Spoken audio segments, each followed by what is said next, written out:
Bonjour tout le monde. Alors parmi les erreurs les plus commises par nos élèves, on a la confusion entre EST, qui se prononce et en E ouvert, et aussi le ET qui se prononce en E fermé. Déjà, vous pouvez constater qu'il y a une grande différence au niveau de la prononciation.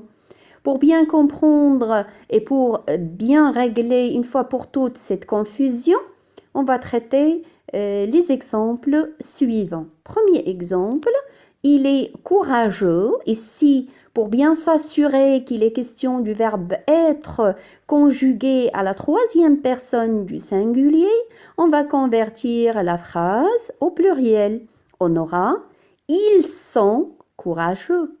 On peut aussi changer la conjugaison du verbe être du présent à l'imparfait. On aura « il était courageux ». Vous pouvez déduire que le verbe être, bien sûr, est variable. Pour s'assurer, il suffit de changer sa conjugaison ou bien convertir la phrase au pluriel.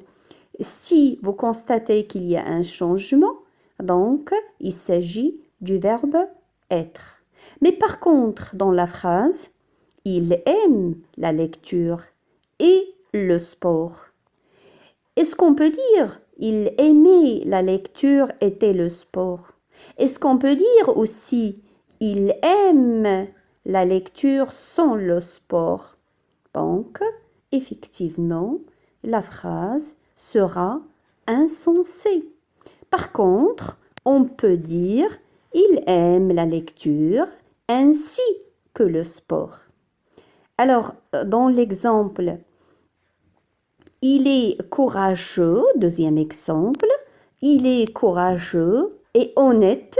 On peut dire, ils sont courageux et honnêtes, en convertissant la phrase au pluriel.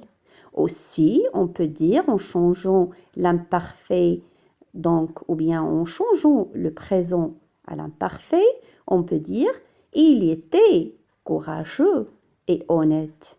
Mais on ne peut pas dire ils sont courageux, sont honnêtes, ou bien il était courageux, était honnête. Donc, faites attention.